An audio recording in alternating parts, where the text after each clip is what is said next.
The first sound of the day was never my alarm. It was the quiet groan of the floorboards in the hall as Arthur tried not to wake me. At 32, I had come to measure my life in these small, predictable sounds. The hiss of the coffee maker he'd set on a timer, the soft click of the front door, and then the rumble of his Ford F-150 fading down the street, leaving a profound silence in its wake. I'm Elisa, and this was my life in a quiet suburb of Ohio, a life I never imagined for myself, mostly because I'd never bothered to imagine much of anything. I had Arthur, a man who worked his body to the bone in construction, his hands calloused and his shoulders perpetually stooped from the weight of providing for me and my son Leo. He was a good man, a solid, dependable rock of a man. And yet, here I was, drowning in the quiet house he paid for. This morning was no different. He'd leaned over and pressed a kiss to my forehead, his lips dry and his beard scratching my skin. It was a gesture of habit, a box ticked on a list of husbandly duties before he marched off to his daily war with concrete and steel. I should have woken up. I should have made him a proper breakfast, sat with him while he drank his coffee, sent him off with a real kiss and a word of encouragement. I should have done a lot of things. Instead, I rolled over, the warmth of the empty space beside me already dissipating. My hand, moving on instinct, found my phone on the nightstand. The screen flared to life, a small, bright window in the dim bedroom, and I was gone, tumbling down a rabbit hole of other people's perfect lives. Filtered vacations, staged family photos, triumphant career announcements. For an hour, I scrolled, my thumb moving rhythmically, my mind blessedly numb. By the time I finally swung my legs out of bed, the sun was already high. Leo was in the living room, the telltale sound of explosions and frantic digital commands echoing from the television. He was 8, and on weekends, the video game console was his world. I didn't have the energy to fight it. Let him have his fun, I told myself, a familiar, lazy justification. Breakfast was frozen waffles from a box, their little squares soaking up puddles of sticky syrup. It was easy. It was quiet. The day stretched before me like a vast, empty desert. The laundry basket in the corner overflowed, a mountain of Arthur's work jeans and Leo's grass-stained t-shirts. The bathroom mirror was splattered with toothpaste. The thought of scrubbing a toilet or folding a single sock felt like a monumental effort, an act of Herculean will I simply didn't possess. So I didn't. Instead, I sank onto the couch and opened my messages. My thumb hovered for a moment before typing out a name. Landon. You alive over there? I typed, a small, silly smile playing on my lips. The reply was almost instantaneous. Barely. This drywall isn't going to hang itself. Your husband is working us to death. A winking emoji followed. Landon was Arthur's co-worker. He was younger, with an easy smile and a quick wit that Arthur had long since traded for weary sighs. We'd started talking a few months ago, harmless jokes in a group chat that slowly morphed into private messages, then long, meandering conversations that lasted late into the night. He was my escape. That's what I told myself. It wasn't cheating, not really. We weren't meeting in secret hotel rooms. It was just talking. An emotional outlet. Poor baby, I typed back. Need me to send a rescue party? Just your face would be a rescue, he replied. FaceTime later? My heart did a little flutter, a pathetic teenage thing that I was both ashamed of and secretly thrilled by. This was the attention I craved, the validation that I was more than just a housekeeper and a mother. Arthur didn't get it. He came home, cracked open a beer, and sank into the couch, his body present but his mind a million miles away. He thought a roof over my head and food in the fridge was the entirety of his obligation, but I was starving for connection. And Landon was serving it up on a silver platter. Was it fair to Arthur? A small, nagging voice in the back of my mind whispered that it wasn't. But I silenced it. Arthur had checked out long ago. Was it really my fault I found someone to fill the silence he left behind? I didn't think so. It was a matter of survival, a way to keep my head above water in an ocean of loneliness. And as I settled back into the cushions, my phone buzzing with Landon's easy charm, I let myself believe the lie. The day dissolved in a haze of digital intimacy. Time ceased to have meaning, marked only by the shifting light outside the living room window and the battery percentage on my phone. I stayed in my pajamas, a faded gray t-shirt, and plaid flannel pants that had seen better days. I didn't shower. I didn't brush my hair. What was the point? The only person who would really see me today was a face on a screen.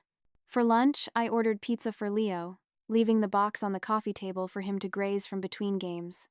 I ate 2 slices myself, standing over the kitchen sink, before retreating back to the soft, worn divot on the couch that had molded perfectly to my body. The laundry mountain loomed in my peripheral vision, a silent, cloth-covered accusation. I ignored it. The dirty dishes from breakfast still sat on the counter, the waffle crumbs hardening into cement.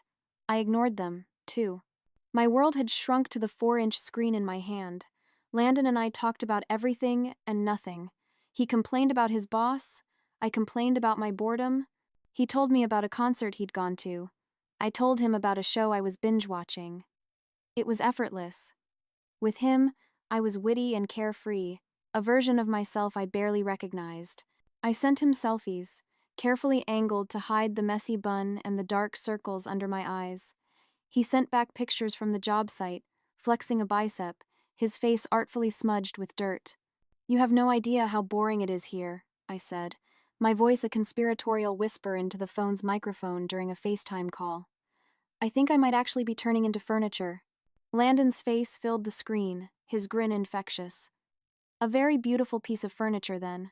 What's the warden up to today? Making you scrub floors with a toothbrush?" "Hardly," I scoffed, playing along. "He's out there being all heroic with a hammer, while I'm here, holding down the fort." I gestured vaguely at the messy living room, but the camera was focused only on my face. "The fort looks like it needs a knight in shining armor," he said, his voice dropping a little. "Someone to rescue the lonely princess." I laughed, a sound that felt foreign in the silent house. "Careful, Sir Landon. My husband knows how to swing that hammer." It was a stupid, dangerous game, and I knew it. But it was intoxicating. It made me feel seen, desired. With Arthur, I was a fixture, a part of the house he came home to. With Landon, I was a woman. I didn't even notice the hours slipping away. I figured Arthur wouldn't be home until 8, maybe later. He'd be too tired to notice the state of the house right away. I'd have plenty of time. I'd just throw together some pasta, run a cloth over the counters, and he'd be none the wiser.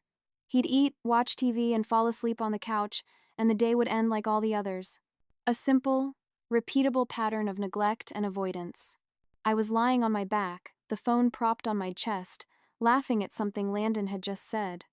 Leo was in his room, headphones on, blissfully unaware of his mother's dereliction of duty. The house was quiet, save for the sound of Landon's voice, and the distant, muffled explosions from Leo's game. It felt safe. It felt contained.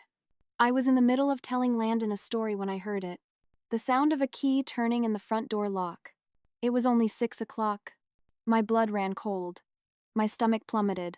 A sickening, free-falling sensation. He wasn't supposed to be home. Not yet. My mind raced. A frantic, useless scramble. Hang up. Get up. Clean something. Anything. But I was frozen, paralyzed by the sudden, terrifying intrusion of reality into my carefully constructed fantasy world. The front door swung open, and Arthur filled the frame. He looked exhausted, his face smeared with grime, his work boots caked in mud. For a split second, his expression was just one of weary relief at being home. Then his eyes adjusted to the dim light of the living room, and he saw me. He saw everything. He saw me, sprawled on the couch in my pajamas, at 6 in the evening. He saw the empty pizza box on the coffee table, a greasy monument to my laziness. He saw the mountain of unfolded laundry piled on the armchair, a task I'd been putting off for 3 days. His gaze swept the room, taking in the clutter, the dust, the undeniable atmosphere of neglect. And then his eyes landed on the phone in my hand. He saw the screen, saw Landon's face, grinning like an idiot, completely oblivious to the fact that the curtain had just been ripped away from our little stage. The look on Arthur's face. God, I'll never forget it. It was a slow-motion catastrophe. Confusion morphed into disbelief, which hardened instantly into a cold, profound fury I had never seen in him before. He just stood there, his knuckles white where he gripped his lunchbox. "Are you serious right now?" His voice was quiet, almost a whisper, but it cut through the room like a shard of glass. It held more menace than any shout ever could. I scrambled to end the call, my fingers fumbling with the screen. But it was too late. The damage was done. The two separate worlds I had been living in had just collided with the force of a train wreck. "Arthur, it's not what you think," I stammered, the words sounding hollow and pathetic even to my own ears. He took a step into the room, his boots leaving muddy tracks on the carpet. He didn't seem to notice or care. He dropped his lunchbox on the floor with a thud that made me jump. "Not what I think," he repeated, his voice rising now, laced with a bitter, incredulous humor. "What I think is that I just spent 10 hours hauling lumber in the blistering Sunday. What I think is that I come home hoping for a hot meal and a clean house, maybe a wife who's happy to see me. And what do I find?" He gestured around the room with a sweep of his arm. "I find this pigsty. I find you, still in your pajamas, talking to Landon." He spat the name out like it was poison. "My coworker, Eliza. You're sitting here, in the house I pay for, laughing it up with one of my guys while I'm out there breaking my back?"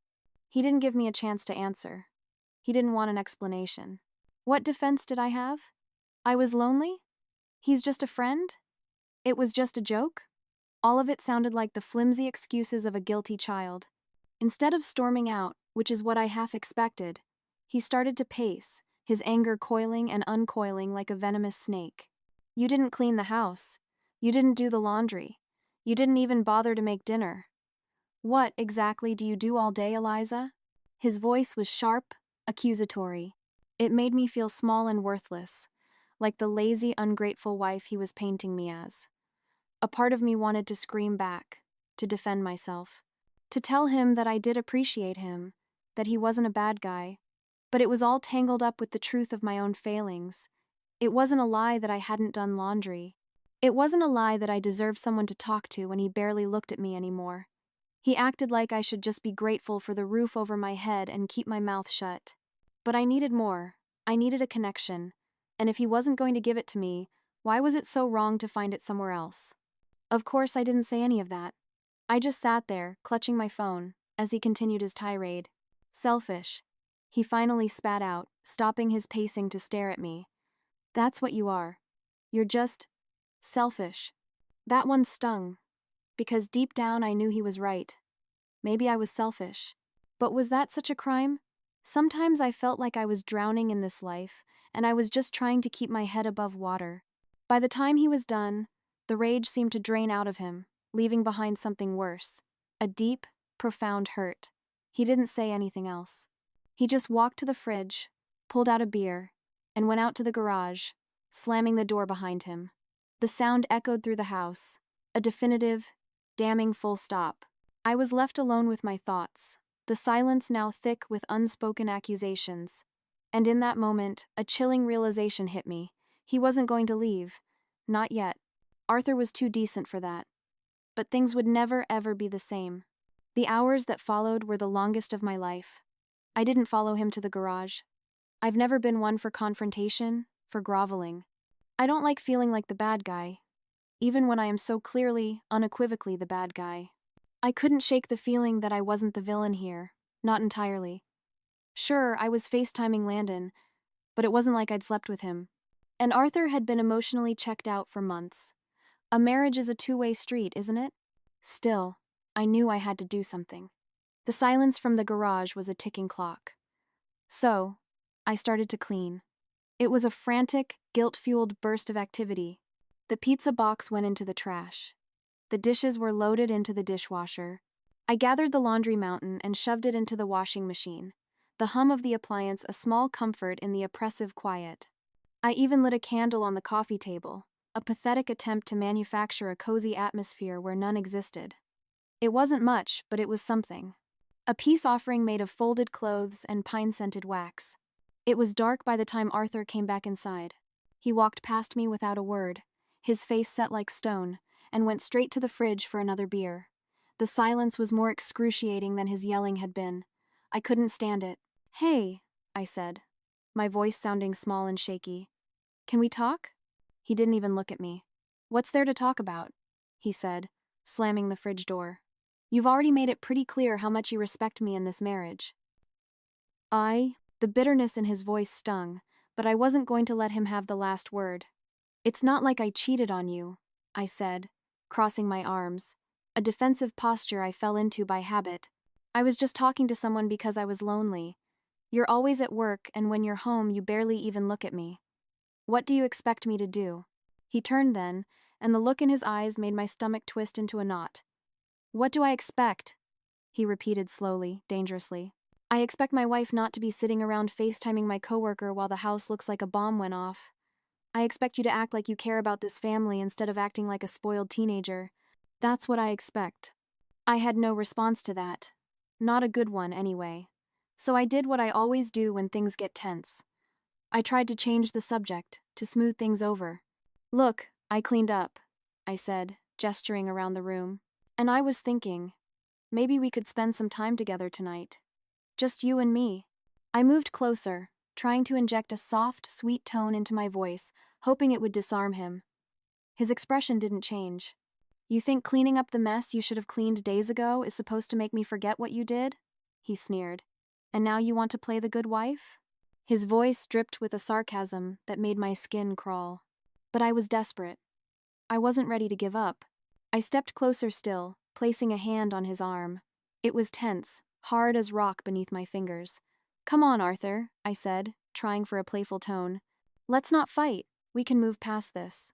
I gave him a small smile, the kind that usually worked when he was mad about something minor, like a bill I forgot to pay.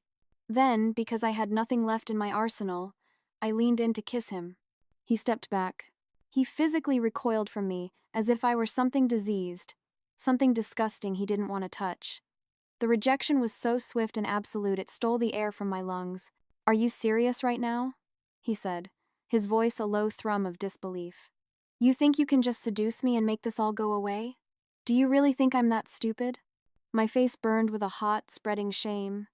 I didn't know what to say. I thought I could fix this, that I could remind him of the physical connection we still had, of the good parts of our relationship. But the way he looked at me, it was like he didn't even see me as his wife anymore. He saw a stranger, a pathetic woman using cheap tricks to cover her mistakes. He shook his head, his lips curling into a bitter smile. "You don't get it, do you, Eliza?" he said, his voice flat. "This isn't just about Landon, or the stupid FaceTime call. This is about everything. About how you don't take anything seriously. Not this marriage, not this house, not me. You don't even take yourself seriously." I wanted to argue, to tell him he was wrong. But deep down, a cold, hard stone of truth settled in my stomach. I've always been impulsive, the kind of person who does what feels good in the moment without thinking about the consequences. It's just who I am. But hearing him say it out loud, like it was a fatal flaw, made me feel impossibly small. "I'm trying, Arthur," I said finally, my voice barely a whisper. "I'm trying to be a good wife." He let out a dry, humorless laugh. "Trying? You don't even know what that means. A good wife doesn't disrespect her husband like you do. A good wife doesn't spend all day on her phone while her kid eats frozen waffles and plays video games. You don't get to say you're trying when you've been doing the bare minimum for years." That hurt, but I didn't let it show. I put my walls back up. "Well, maybe if you paid more attention to me, I wouldn't have to go looking for it somewhere else." The second the words left my mouth, I knew I'd gone too far. The air crackled. His face went completely blank, his eyes like chips of ice. For a moment, I thought he might actually hit me, or turn and walk out the door for good. Instead, he just looked at me with a chilling sort of pity. "You really don't see it, do you?" he said softly. "You don't see how much damage you've done." And then he walked past me, up the stairs, and into our bedroom, slamming the door behind him. The days that followed were a masterclass in silent torment. Arthur moved through the house like a ghost, his presence a constant, heavy reminder of my failure. He slept on the far edge of the bed, a chasm of cold sheets between us. He left for work before I woke up and came home only to eat the dinner I now dutifully cooked, his chewing the only sound at the table. He was a stranger living in my house. I tried everything. I put on makeup before bed. I bought new lingerie, the kind of flimsy, ridiculous things I hadn't worn in years. I cooked his favorite meals. I was playing the role of the perfect, repentant wife, hoping if I acted the part long enough, he might forget the woman I'd actually become. He wasn't having it. One night, I slipped into the bedroom wearing a black lace teddy, my heart pounding with a mixture of hope and dread. He was already in bed, reading a book under the dim light of his lamp. "Arthur?" I said softly, sitting on the edge of the bed. I reached out and brushed my fingers against his arm. He didn't even turn to look at me. "Don't," he said, his voice cold and final. He pulled his arm away. I swallowed against the lump in my throat.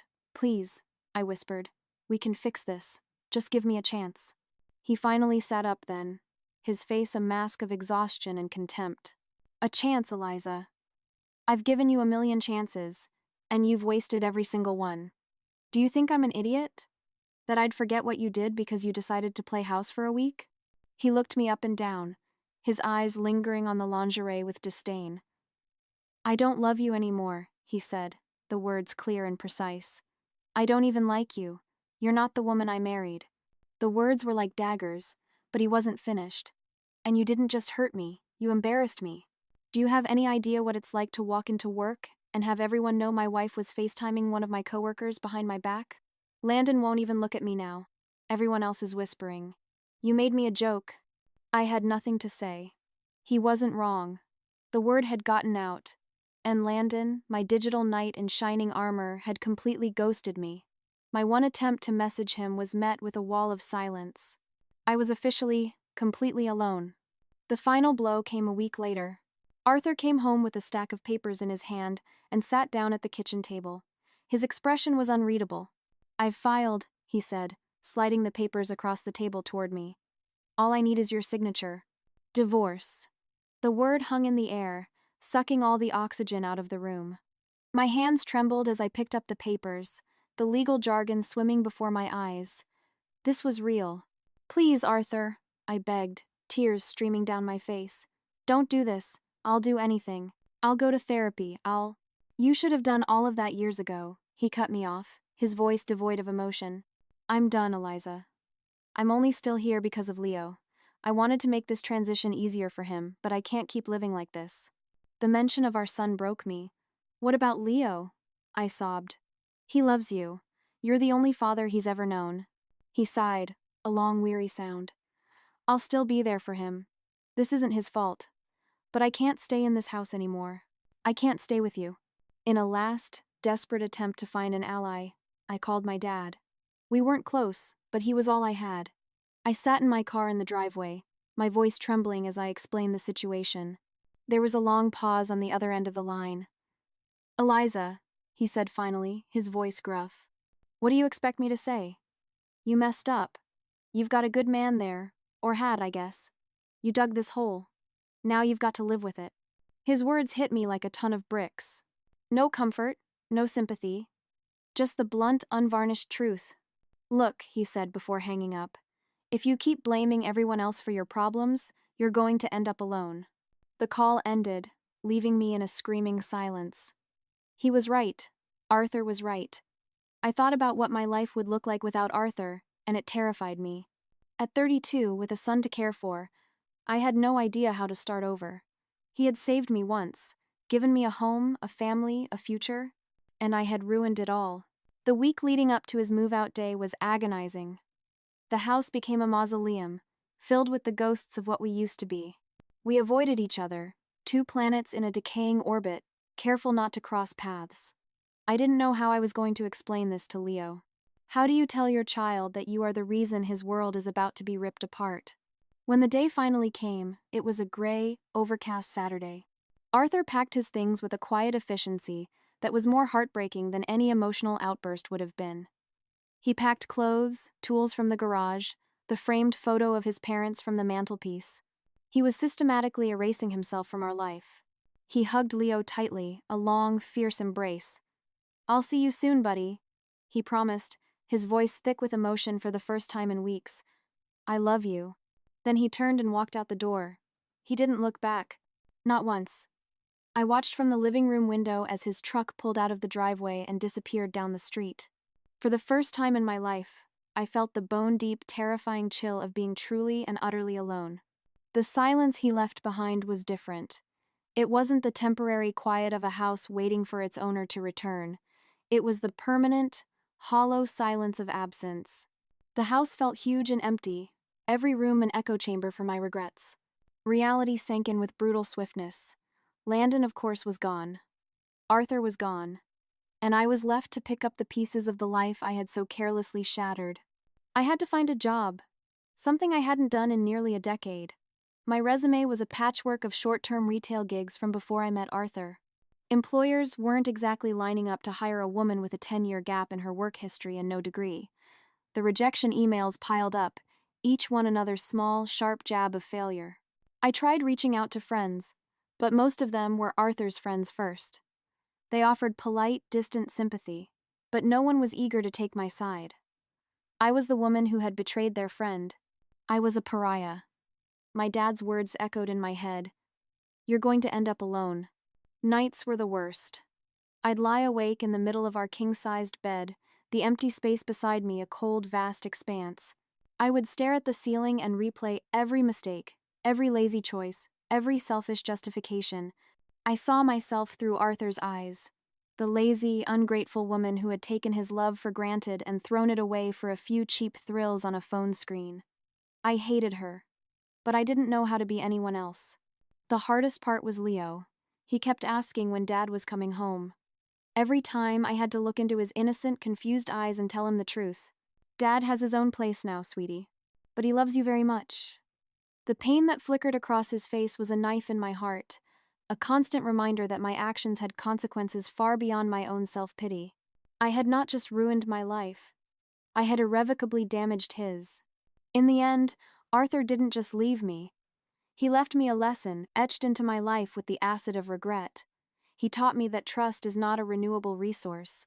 He taught me that love, without effort and respect, will wither and die. He taught me that you can't build a life on a foundation of lies and expect it to stand. I had been given the best thing in my life, a good man's unwavering love, and I had treated it like it was disposable. I had traded a diamond for a handful of glittering dust, and now my hands were empty. There was no one to blame, no one to rescue me from the ashes of the world I had burned down around myself. There was only me, the quiet house, and the crushing weight of knowing it was all my fault.